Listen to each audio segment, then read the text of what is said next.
Deleting many reels individually is indeed a hassle. I'm Emily, and in this tutorial, I'll walk you through the steps to delete all your reels at once on Instagram. Let's get started. First, open Instagram.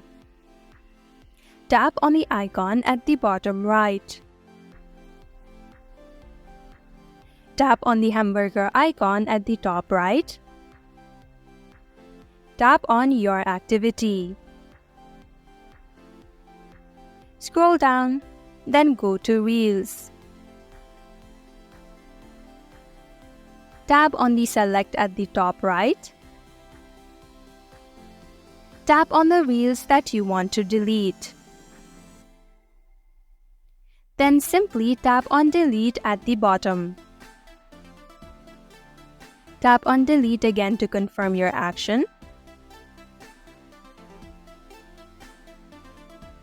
And that is how to delete all your reels at once. If you want to know how to archive reels on Instagram, then do check that video out on our channel. Thank you for watching Online Help Guide. Hope this video was helpful. If it was, then hit the like button and comment down if you have any questions or feedback. Also, if you're new to our channel, subscribe and hit the bell icon so that you don't miss our upcoming videos.